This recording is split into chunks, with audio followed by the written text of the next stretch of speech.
गांव की चाउमीन। गांव में चाउमीन का चलन अभी अच्छे से नहीं आया था, लेकिन सुरेश शहर से चाउमीन बनाना सीख कर गाँव में ठेला लगाता है। अरे ये केचुआ है क्या भैया? कैसे खाया जाता है? अरे नहीं नहीं, ये चाउमीन है। चाउमीन शहर में खाया जाता है। कितने की दे रहे हो सुरेश? 10 रुपए की प्लेट भरकर। तभी वहाँ शहर से पढ़ा एक लड़का आता है। जरा एक प्लेट चाउमीन तो देना। सुरेश उसे चाउमीन देता है। उसे चाउमीन खाता देख गांव वाले भी उससे चाउमीन ले लेते हैं और खाने लगते हैं। अरे वाह सुरेश भैया, कमाल की बनाए हो। 2 प्लेट मेरे बच्चों के लिए भी पैक कर दो। बस फिर क्या था, सुरेश का ठेला लगता है और चाउमीन खरीदने वालों की लाइन लग जाती है। तभी वहाँ से गांव का साहूकार होकर गुजरता है। और ये क्या भीड़ लगी है? लगता है झगड़ा हो गया है गांव में। चलूं मैं अभी तो मजे ले लूं। अरे क्या है, इतनी भीड़ लगी है यहाँ? लड़ाई हो गई है क्या? अरे साहूकार साहब, ना ना ना, कोई लड़ाई ना हुई है। ये तो सुरेश की दुकान है चाउमीन की। हम लोग चाउमीन खाने आए हैं, आप भी खाइए ना। साहूकार चाउमीन खाता है और सुरेश की तरफ देखता है, जो सारे दिन के पैसे गिन रहा होता है। अरे सुरेश, क्या लागत है इस काम की?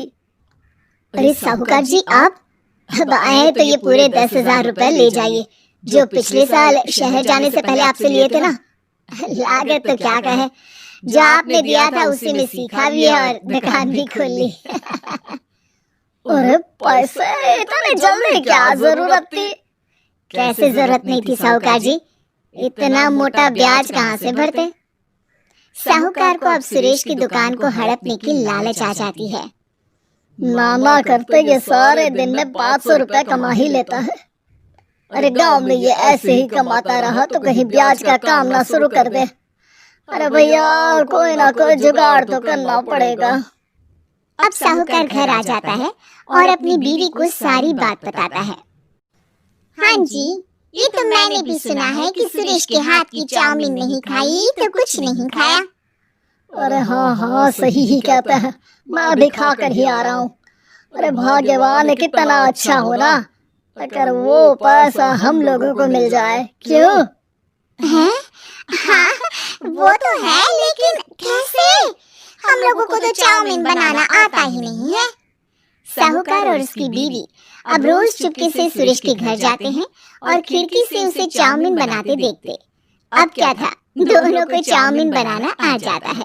फिर एक रोज, और सुरेंद्र, तुझे साहूकारनी ने बुलाया था।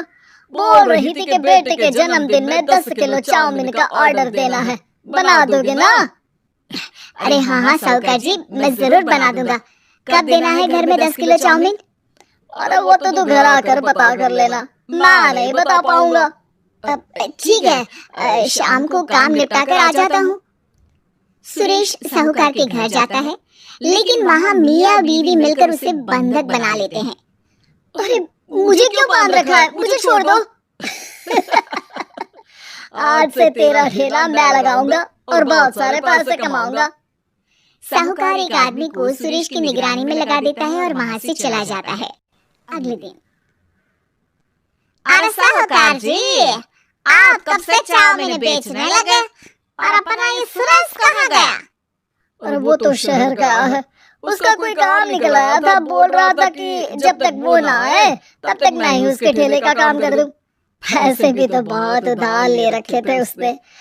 लगता है कर्जा भरने के डर से भाग गया है। अरे पर वो तो बोल रहा था कि उसने सारा कर्जा उतार दिया है, और वो क्यों भागेगा? इतना तो कमा रहा था। अरे मुझे क्या पता। अरे चाउमीन खाना है तो बोलो, नहीं तो भागो यहाँ से। अरे हाँ हाँ, दे दो दे दो। अब तो चाउमीन खाना पूरे गांव के लोगों के लिए आदत ही बन गया है। ना खाओ तो नींद ना आए। हाँ, तो लो और निकालो 50 रुपए। 50 रुपए क्यों? सुरेंद्र तो 10 रुपए में देता था। अरे वो पागल था, मैं थोड़ी ना हूँ। गांव वाले, जिनको चाउमीन की लत लग गई थी, वो करते भी क्या? दे दो और ये लो 50 रुपए। लेकिन फिर साहूकार उन लोगों को प्लेट में थोड़ी सी चाउमीन रख देता है। अरे ये क्या, पैसे 5 गुना ज्यादा और चाउमीन बस इतनी सी। अरे साहूकार साहब, भगवान से तो डरो। बस फिर क्या था, साहूकार की मन मर्जी चलने लग जाती है और गांव वाले करते भी क्या। एक रोज मुझे तो लगता है कि सुरेश को साहूकार ने मार डाला होगा, क्योंकि उसका काम इतना अच्छा चल रहा था, फिर वो क्यों जाता, और वो भी साहूकार के हवाले दुकान करके। ना बाबा ना। अगले रोज भाग्यवान देखो तो जरा, इस सुरेश भी ना कितना पागल था। जिस काम से वो ज्यादा पैसे बना सकता था, उससे इतने कम पैसे छाप रहा था। 50 रुपए प्लेट में भी गाँव वाले खूब खा रहे हैं चाउमीन। हाँ जी, और जितने में वो लोगों को 10 प्लेट खिलाता था, भर भर कर हम लोग उतने में 20 प्लेट बना रहे हैं। क्यों जी? वहीं सुरेश रोज भगवान से मांगता कि बस एक बार वो किसी तरह वहां से निकलने में कामयाब हो जाए, लेकिन उसकी हर कोशिश नाकामयाब होती। फिर एक दिन, और भाग्यवान, ऐसा कुछ करो कि चाउमीन बनाने का खर्चा आधा हो जाए, जिससे हम लोगों को और मुनाफा हो। ना जी, मुझे तो कोई तरकीब ना सूझ रही। अरे सुनो, एक काम करते हैं, चाउमीन बनाने में जो सब्जी लगती है वो मंडी में लेने तुम देर रात चली जाना। तब तक वो सारी सड़ी गली सब्जी जो दुकानदार वहीं फेंक जाते हैं, वो उठा कर ले आना फ्री में। अरे वाह जी वाह, आप तो बहुत समझदार हैं जी। बीवी वैसा ही करती है, लेकिन अब लोग चाउमीन खाते तो मुंह बनाकर। फिर एक बार, अरे राम राम राम, ये पेट में दर्द काहे हो रहा है? हाय रे हाय, मेरा भी पेट दर्द के मारे फटा जा रहा है। सभी को शक हो जाता है कि उन लोगों को चाउमीन खाने से ही ये बीमारी हो गई है। वहीं दूसरी तरफ जो आदमी सुरेश की निगरानी कर रहा था, वो सो रहा होता है और मौका देखकर सुरेश वहां से भाग जाता है। सुरेश गांव वालों के पास जाकर उन्हें सब कुछ बता देता है। बस अब क्या था, साहूकार के घर पुलिस पहुंच जाती है।